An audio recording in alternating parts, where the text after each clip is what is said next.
வணக்கம். என் பேர் பாபு. பெரம்பூர் தொகுதி நாம் தமிழர் கட்சி, பெரம்பூர் சட்டமன்ற தொகுதி. நேற்று ஒரு காணொலி பார்த்தேன். நம்ம ஐயா ஜெகதீச பாண்டியன் அவர் ஐயான்னு சொல்றது கூட எங்களுக்கு வாயில வரல. முன்னால தான் எல்லா இடமும் தொகுதி கெட்டு போனது. மீண்டும் மீண்டும் நாங்கள் உனக்கு சொல்ல வேண்டிய விஷயம் என்னன்னா, மீண்டும் மீண்டும் சொல்றோம், முன்னாலதான் தொகுதி கெட்டு போச்சு. கட்டமைப்புன்னு ஒண்ணு வந்த பிறகுதான் நிறைய தொகுதியில பிரச்சனையே வந்துச்சு. அது வரலாம் அண்ணன் தலைமையில நாங்களே தான் பார்த்தோம். உன்னை எப்ப நாங்க பார்த்தோம்? 2018 தான் ஒண்ணு பார்த்தோம். 18 19 பார்த்தோம் ஒண்ணு. அங்க எக்மூர்ல எங்க கட்சிக்கு, நம்ம நாம் தமிழர் கட்சியில பெரம்பூர் தொகுதிக்கு ஒரு கலந்தாய்வு வச்சாங்க. அந்த கலந்தாய்வுல பார்த்தோம். அப்ப கட்டமைப்பு குழு அப்படின்னு சொல்லிட்டு செயற்கலன்னு ஒண்ணு இருந்தது. யார் என்னென்ன வேலை செஞ்சாங்கன்னா அந்த செயற்களத்துல மக்களுக்கும் அண்ணன் செந்தமிழ் சீமானுக்கும் எல்லாருக்கும் தெரிய வந்தது. அந்த செயற்களத்தையே கெடுத்தவன் நீதானே. செயற்களத்தை கெடுத்தவன் யாரு? நீதானே. எங்க கிட்ட என்ன சொல்ல, தம்பி பொறுப்பாளர் எங்களோட கூட இருந்தோம் 2-3 பேர் வரல, லேட் ஆயிடுச்சு. அப்போ கூப்பிட்டு, தம்பி இப்படியும் வரலாம் அப்படியும் வரலாம் அப்படின்னு சொல்லிட்டு அண்ணன் ராவணனும் ஜெகதீச பாண்டியனும் கூட ஒன்று 2-3 பேர் இருந்தாங்க. இப்போ இல்லாதவங்க இருக்காங்க, சொன்னவங்களும் பாதி பேர் இருக்காங்க. ஆனா கட்சியை சுத்தமா கெடுத்தது கட்டமைப்பு குழுன்னு வந்த பிறகு ஜெகதீச பாண்டியனாலதான் நாம் தமிழர் கட்சியே கெட்டு போனது. கெட்டு போன காரணம் எங்க தொகுதிக்குன்னு மட்டும் சொல்ல, எல்லா தொகுதியிலும் அவரை பத்தி சொல்லிட்டு தான் இருக்காங்க. சில பேர் இப்ப அவருக்கு பேஸ்புக்ல எல்லாம் கமெண்ட் பண்ணிக்கிட்டு இருக்காங்க. பொம்மை விட்டாரு, உனக்கு வேலை என்ன கொடுத்தாங்க? நாம் தமிழர் கட்சியில இருந்து ஒருத்தவங்கள யாராரு முக்கியமான ஆளுங்க இவங்களான்ட்டு பிடிக்கணும் அப்படின்ட்டு. இப்போ இவ்வளவு நாளா மாமா சாகுலம் இதை பத்தி பேசாதவர் இப்ப புதுசா சாகுலம் இதை பத்தி பேச ஆரம்பிச்சிருக்காரு. ஏன்னா அவர்கிட்ட போவில நான் தான் எல்லா பணம் செலவு பண்ணிட்டு போனேன், வரவு செலவு கணக்கெல்லாம் சாகுலம் இதை அவர்கிட்ட கொடுத்துட்டு போயிருக்காரு போல மாமா. அதை கொடுத்ததுனால இவர் இப்ப சொல்றாரு, உங்களுக்கு என்ன வேலை இருக்கு? அண்ணன் கிட்ட இப்ப நீங்க அண்ணனை பத்தி பேசுறது உங்களுக்கு அருகதை கிடையாது.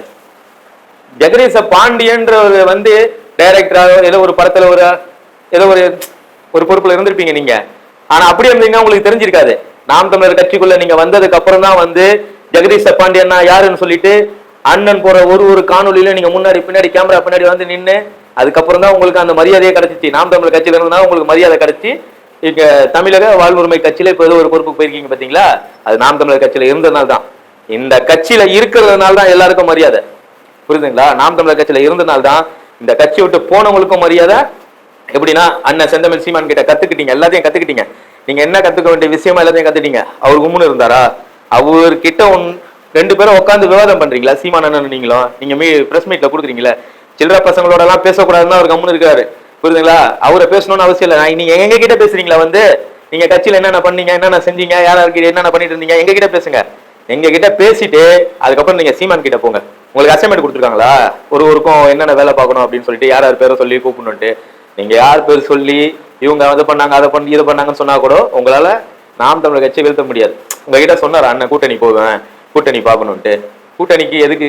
அப்படி கூட்டணி போனேன்னா இத்தனை பேரு, இவ்வளவு பேரு நான்லாம் சொன்ன போனா நான் வேற கட்சியில சுத்திட்டு இருந்தேன். நான் பாட்டுன்னு இந்த கட்சிக்குள்ள சேர்த்தவங்க 2 பேரு, பேர் சொல்ல விரும்பல எல்லாருக்கும். ஆனா எனக்கு கரெக்டா இந்த பாதையில கொண்டு விட்டாங்க. நான்லாம் பயங்கரமா குடிச்சிட்டு இருந்தேன். குடிக்கிறது, செலவு பண்றது, சம்பாதிக்கிறது, செலவு பண்றது, குடிக்கிறதுன்னு. இந்த கட்சிக்கு வந்ததுக்கு அப்புறம் தான் குடிய விட்டேன், புரியுதுங்களா? ஒரு பழக்கத்தையும் விட்டேன். இப்ப டீ சாப்பிட்றத மட்டும் தான் வச்சிருக்கேன். இந்த கட்சியோட உணர்வை புரிஞ்சவன் நாம் தமிழர் கட்சி விட்டு மற்ற கட்சிக்கு போக மாட்டான். உனக்கு வருமானம் வேணும், உனக்கு இனமானம் வேணுமா, வருமானம் வேணுமா? உனக்கு வருமானம், எங்களுக்கு இனமானம். இனமானத்தை கத்துக் கொடுத்தது அண்ணன் செந்தமிழ் சீமான். நாங்க தலைவரெல்லாம் பார்த்ததில்ல, நீ பார்த்திருக்கேன்னு சொல்ற, அது நாங்களே நம்ப போறது கிடையாது. அண்ணன் பார்த்திருக்காத, நாங்க நம்புறோம். சரியா? உன்னோட காணொலி இது வரல, நீ தலைவரோட நின்ன மாதிரிலாம் எந்த போட்டோ வரல. நீ தேவையில்லாத பொருளாதாரத்தெல்லாம் விட்டுட்டு இருக்காத. அதோட நிப்பாட்டிக்கிட்டு உங்க கட்சிக்கு என்ன வேலை இருக்கோ அதை பாரு. சீமான் அண்ணனை பத்தி பேசுறதுக்கு உனக்கு எந்த தகுதியும் கிடையாது. மீண்டும் சொல்றேன், நீ கட்சியை கெடுத்தவன். உனக்கு கட்சியை கெடுக்கணும்னு நினைச்சோன்னா அண்ணன் கொஞ்சம் உஷாராயிட்டாரு. யார் மேல என்னென்ன இருக்குன்னு அண்ணனா பாப்பாருல்ல. இப்போ ஒருத்த மேலேயே குறை சொல்லிட்டே இருந்தாங்கன்னா அப்ப அண்ணன் கண்டுபிடிப்பாருல.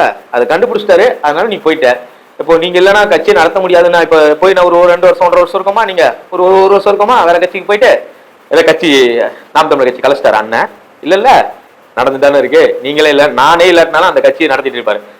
ஒரு தொகுதி இல்லைன்னா கூட அவர் பாட்டு அந்த கட்சி வேலையை பார்த்துட்டு இருப்பாரு. அவருக்கான ஒரு இலக்கு இருக்கு, எங்களுக்கும் இருக்கு. அவரை முதலமைச்சராக்கி பார்க்கணும்னு தான், புரியுதுங்களா? நீங்க எல்லாம் எங்க வாங்கினீங்களோ வாங்கலையோ கட்டிங்க அதெல்லாம் எங்களுக்கு தெரியாது. ஆனா எங்களுக்கெல்லாம் வந்த வாய்ப்பெல்லாம் தட்டி விட்டுட்டு அண்ணன் பின்னாடி நின்றுகிட்டு இருக்கோம். இன்னைக்கு வரலாம் 2019லயும் வேலை பேசினாங்க போல, நான் போல, புரியுதுங்களா? நீங்க இப்போ கொடுக்குறாங்கன்னு போயிட்டீங்க.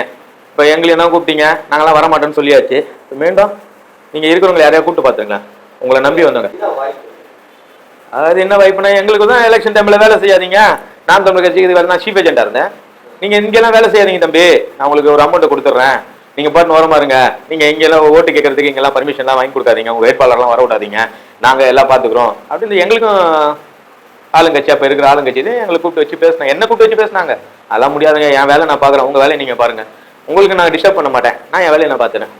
அப்பயே வந்து இருக்கிற கட்சிக்கு ஆதரவா இல்லாம வேற கட்சிக்கு வேலை பார்த்தாங்க. அவரு அதெல்லாம் பார்த்துட்டு தான் இருந்தாருங்க. அவர் தொகுதியில ஒரு ஒழுங்கா வேலை செஞ்சார. முதல்ல அவருக்கு ஒரு வேட்பாளர்னு கொடுத்தாங்கல்ல, எத்தனை இடத்துல இப்ப நின்று ஒழுங்கா ஓட்டு கேட்டாரு, அவர் எத்தனை இடத்துல நின்று கரெக்டா ஒழுங்கா ஓட்டு கேட்டாரு. இப்போ அவர் இங்க இருக்காரு, அவரு அண்ணன் எம்பிக்கு வேட்பாளரை போட்ட இடத்துல, மற்ற இடத்துல எல்லாம் பாத்தீங்கன்னா வேட்பாளருக்கு கூட நிறைய பேர் நின்று எல்லாம் பண்ணாரு. இவரு எந்த இடத்துல நின்று கரெக்டா ஓட்டு கேட்டாரு, இது ஏதோ ஒரு காணொலி கொஞ்சம் போட சொல்லுங்க. அவர் தான் கட்சி விட்டு போறோம்னு முடிவாயிட்டாரு, ஏதோ அண்ணன் கொடுத்துட்டாருன்னு போயிட்டாப்புல. அதுக்குன்னு இப்ப காலத்துல நீங்க வந்து இறங்கி வேலை செய்யக்கூடாதுன்றதுக்காக மித்த யாருக்கையாவது அவர் வந்து கைவிட்டு வாங்கி உங்களை தடுத்திருக்காங்களா? இல்ல, எங்க தொகுதியில் அந்த மாதிரிலாம் பண்ணல, மற்ற தொகுதியெல்லாம் பண்ணிருக்காங்கன்னு சொல்றாங்க. அது ஆதாரப்பூர்வமா பண்ணுவாங்க. இவரு இப்ப ஆதாரமா வந்து சொல்றாருல, இவங்க கொடுத்துதான் கட்சி நடத்தினாங்க, அவங்க கொடுத்தா கட்சி, எல்லாரும் கொடுத்தா அண்ணன் கட்சி நடத்தினாரு. இப்ப உங்களுக்கு நீங்க இப்ப தனிப்பட்ட முறையில இப்ப அண்ணன் கட்சி ஆரம்பிக்கல, யார் கையில காசு இருந்தது? அண்ணன் கையில காசு இருந்தது. எல்லாரும் கொடுத்தானே கட்சி ஆரம்பிச்சாங்க. அது பழசெல்லாம் போட்டு தோண்டிட்டு இருந்தா அப்ப நாங்களும் தோண்ட ஆரம்பிச்சிருவோம். சாக்கடை கலர்னா நாத்தடிக்கும், நாங்களும் தோண்ட ஆரம்பிச்சிருவோம். இப்போ உங்களுக்கு என்ன தெரியும்? இப்ப நீங்க போயிட்டீங்க, உங்களுக்கு இப்ப போன பாதையை மட்டும், இந்த பாதை சரியில்லைன்னு போயிட்டீங்கல்ல, இப்ப போயிருக்க பாதை கரெக்டானா அந்த பாதையில போங்க. சீமான சும்மா சும்மா நோட்டாதீங்க, எல்லாத்துக்கும் சொல்றேன். அப்புறம்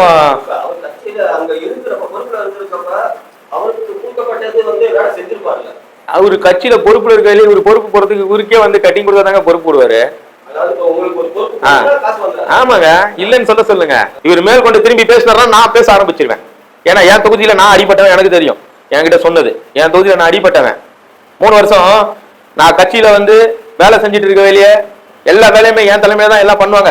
சரி நம்ம பண்ணுவோம், எல்லா வேலையும் எடுத்து செய்வோம். எந்த வேலை செய்ய மாட்டேன்னு சொல்லவே மாட்டேன், எல்லா வேலையும் நான் கட்சிக்கு செய்வேன். நம்ம கட்சி தானே அப்படின்ட்டு 7 வட்டத்துல இருந்தாலும் 7 வட்டத்துல ஓடி போய் வேலை செய்வேன். அந்த மாதிரி நேரத்தில் நல்லா மேல வந்துட்டு இருக்க நேரத்தில் இந்த கட்டமைப்பு குழுன்னு வந்த பிறகு அப்படியே பொத்துன்னு கீழே போட்டாங்க. எங்களுக்கு ஒரு தொகுதிக்குள்ள ஒரு பிரச்சனை வந்துச்சுங்க. ஒரு தொகுதிக்குள்ள பிரச்சனை, ஒருத்தன் அடிச்சிட்டாங்க. ஒருத்தன் அடிக்க வேலை கேள்வி கேட்கிறோம், எப்படி அடிப்பீங்க? அப்ப அடி வாங்கிட்டு வேலை இருப்போமா? நாங்க அடி வாங்கிட்டு வேலை இருப்போம். அப்போ அவரு கேட்கிறாரு, தம்பி அவர் ஏதாவது பண்ணிருப்பாரு, ஏன் முன்னாடி அடிச்சாங்க, அடிச்சது ஏன் முன்னாடி, எனக்கு நான் பதில் கிடைக்கல. அப்போ நம்ம என்ன பண்ணோம், சைலண்டா ஒதுங்கி இருக்கோம். சைலண்டா ஒதுங்கி கட்சி வேலை பாக்குறோம், சைலண்டா ஒதுங்கி வேற கட்சிக்கு போல. இப்போ மாவட்டத்துக்குள்ள தொகுதிக்குள்ள இருக்கிறவங்களோட அவங்களோட பயணிக்க எங்களுக்கு பிடிக்கல. ஆனா நாம் தமிழர் கட்சிக்கு வேலை செய்ய நாங்க தயாரா தான் எப்போ இருக்கோம். நாங்க தேர்தல் காலத்துல எங்களோட துண்டறிக்கை வாங்கி நாங்க ஒரு 5-6 பேர் தனிப்பட்ட முறையில போயிட்டு தான் இருந்தோம். இதுக்கு காரணம் யாரு? ஆமா ஆமா, கட்சியில முரண் இல்ல, கட்சியில இருக்க தொகுதியில இருக்கவங்களோட முரண் இருந்தது. ஆனா வந்து கட்சியில முரண் கிடையாது, கட்சி என்னைக்குமே முரண் கிடையாது. எங்களுக்கு கட்சி நாம் தமிழர் கட்சி என்னைக்குமே உண்டு. அண்ணன் சீ போனா போடாச்சி அப்படின்னு சொன்ன கூட போக மாட்டோம். புரியுதுங்களா? எங்களுக்கு தேவை அவரு புரியும், அவரை பத்தி நல்ல புரிதல் இருக்கு. ஒரு வந்து தப்பு தப்பா சொல்றதுனால அவரு பாபு பாபு பாபுன்னு சொன்னா அவருக்கு வந்து இதுவாயிடும். அதனால அதை பத்தி நாங்க கவலைப்படல. எங்களுக்கு தேவை கட்சி வேலை செய்யணும். புரியுதுங்களா? கட்சிக்கு நான் வேலை செய்யணும். அப்ப அப்படி இருக்கவையில நான் ஒரு டைம் பேசவையில சொல்றாரு, நீயாப்பா நீ தான் வந்து எல்லாரையும் போட்டு குத்துட்டு வேலை செஞ்சுட்டு இருக்கல அப்படின்னு என்ன ஒரு வார்த்தை சொன்னாரு. இப்ப நீ என்ன பண்ணிக்கிட்டு இருக்க? போட்டு குத்து வேலை செஞ்சிருந்தேன். போட்டு கொடுத்து வேலை செய்யல, கட்சியில ஒருத்தன் வேலை செய்யல, ஒருத்தன் அடிக்கிறானா நாங்க அதுக்கு பதில் சொல்ல அண்ணன் கால் பண்ணி சொல்ல தான் செய்வோம். அது அண்ணன் தலைமை என்ன சொல்ற அதை நாங்க கட்டு போடுவோம். அண்ணன் தலைமைக்கு போன் பண்ணி இந்த மாதிரி ஒரு இந்த மாதிரி ஆயிடுச்சுன்னா அந்த மாதிரி பண்ணிச்சுன்னா அவன் தானா இப்படி நடக்கிறது, போட்டு கொடுக்குறதுன்ட்டு. அப்ப என்ன ஆகுது, இவனுக்கு பொறுப்பா பாக்கலாம்ப்பா, ஆனா நான் தானே பேசுறேன், பாக்கலாம்ப்பா அப்படின்னா ஒருத்தனுக்கு ஊக்கம் கொடுக்கணும் கட்சியில. இப்ப என்ன மாதிரி ஆள் இருக்கிறதுனால நாங்க கட்சியில இருக்கோம். இதே நான் புதுசா ஒருத்தனை கூட்டு வரேன், ஒருத்தனுக்கு சொல்றோன்னு வச்சுங்க, அவன் கட்சியில இருப்பானா? தற்கொலை கட்சிக்கு போயிடுவான். இன்னொரு விஷயம், அண்ணன் போய் புகைப்படம் எடுத்து அவருக்கு தான் மெயில் வந்தது முதல்லனா, எத்தனை பேருக்கு தாண்டா மெயில் வரும்? அண்ணன் போய் தலைவர் கூட நின்று எடுத்த போட்டோ எத்தனை பேருக்கு தாண்டா மெயில் வரும்? அத்தனை பேருமே அண்ணன் பின்னாடி இருந்தீங்களா? எனக்கு தெரிஞ்சு நான் உன்னை எப்போ பார்த்தேன், 2018 தானயா பார்த்தேன். நான் அண்ணன் பின்னாடி 15 இருந்து சுத்திட்டு இருக்கேன். 2016 எங்க ஆள் வெற்றி வேட்பாளராக இருக்கிற நான் அண்ணன் பின்னாடி சுத்திட்டு இருக்கேன். நான் உன்னை 2018 எங்க பார்த்தேன்னா எனக்கு நல்லா ஞாபகம் இருக்கு. நம்ம டி நகர்ல ஒரு இசை வெளியிட்ட விழால நான் டீ குடிக்க போயில இவரை வந்தாரு. இப்பெல்லாம் அவர் போயில நாம் தமிழ் கட்சியில போயில ஜெகதீஷ் பண்ண அப்பெல்லாம் ஒத்த மனுஷன தான் வந்தாரு. அப்படியே ஒத்த மனுஷனை டீ குடிக்க வரல, பக்கத்துல தம்பி டீ குடிச்சப்ப நான் டீ குடிக்கிறானே நான் கேட்டேன். அந்த மாதிரிதான் நீங்க கட்சியில எனக்கு தெரிஞ்சு சரிங்களா, எல்லாரு கையிலையும் மெயில்ல எனக்கு தான் போட்டோ வந்துச்சுன்னு இப்படி சொல்றீங்க. யார்கிட்ட தான் ஒரிஜினலா மெயில்ல வந்துச்சு? இல்ல உங்ககிட்ட தான் சொல்லிட்டு தான் அண்ணன் போனாரா? சொல்லுங்க. இதே கொஞ்சம் பொய் சொல்றத பார்த்து பொய் சொல்லுங்க. உங்களுக்கு ஏதாவது அண்ணன் மேல போய் சொன்னா உங்களுக்கு ஏதாவது சம்பளம் எக்ஸ்ட்ரா வருதுன்னா சொல்லிக்கங்க. சம்பளம் கம்மியா கொடுத்தா கொஞ்சம் இது பண்ணி திரள்நிதின்னு சொல்லி சொல்றீங்க நீங்க. திரள்நிதி எதுக்கு வாங்குறாரு அண்ணன் சீமானு? இல்ல அவர் சொந்த அக்கௌண்ட்ல வாங்கிட்டு அவர் வீட்டுக்கு எடுத்துட்டு போறாரா? இல்ல தேர்தல் வருது, இப்ப இடைத்தேர்தலே வருதுன்னு வச்சுங்களேன். இடைத்தேர்தல் வருதுன்னா செலவுக்கு யாரு காசு கொடுக்குறது? இப்போ ஒரு நாளைக்கு வந்து ஒரு கிட்டத்தட்ட ஒரு 100 பேர் வராங்க, ஒரு மண்டபம் பிடிக்கிறோம், மண்டபத்துக்கு வாடகை ஆச்சு, ஒரு நாளைக்கு எவ்வளவு ஆச்சு? 100 பேருக்கு காலை உணவு, மதியான உணவு, நைட்டு உணவு, டீ, இதெல்லாம் யார் கொடுக்கறது? இந்த 100 பேரை கூட்டு போறதுக்கு வாகனம் ஏற்பாடு பண்றது யார் கொடுக்கறது? நம்ம திரள்நிதி திரட்டினாதாங்க அரசியல் பண்ண முடியும். நம்ம அப்பா வீட்டு காசுலயும் அண்ணன் கட்சி ஆரம்பிக்குமா அவர் அப்பா வீட்டுல இருந்து எதுவும் எடுத்து வரல, இல்ல நீங்க உங்க அப்பா வீட்டுல இருந்து எடுத்து வந்து எதுவும் கொடுக்கல, புரியுதுங்களா? எல்லா மக்கள்னா நம்ம கட்சியில இருக்க பிள்ளைங்க கிட்ட வாங்கி தான் நம்ம திரள்நிதி வாங்குறோம். அதை திருடுறோம்னு சொல்லக்கூடாது. அதை திருட பார்த்ததே நீங்க தான் ஒரு இடத்துல. உங்களுக்கு கொடுக்காதனால இதுக்கு மேல நம்ம நாம் தமிழர் கட்சியில இருந்தா நம்மளுக்கு எந்த வருமானமும் வராதுன்னு சொல்லி தான் நீங்க போயிட்டீங்க. போனீங்க, அதோட விட்டுற வேண்டியதானே. மேல் கொண்டு நீங்க திரும்பி திரள்நிதி அந்த திரள்நிதியில நீங்க ஒரு டீ கூட வாங்கி குடிக்கலையா? உங்களுக்கு ஒரு டீ யாரும் வாங்கி கொடுக்கல? கட்சிக்காரன் ஒரே ஒரு டீ குடிக்கலன்னு மட்டும் சொல்லாதீங்க. கட்சி காசுல சாப்பிடலையா? நீங்க கட்சி காசுல சாப்பிடவே இல்லையா?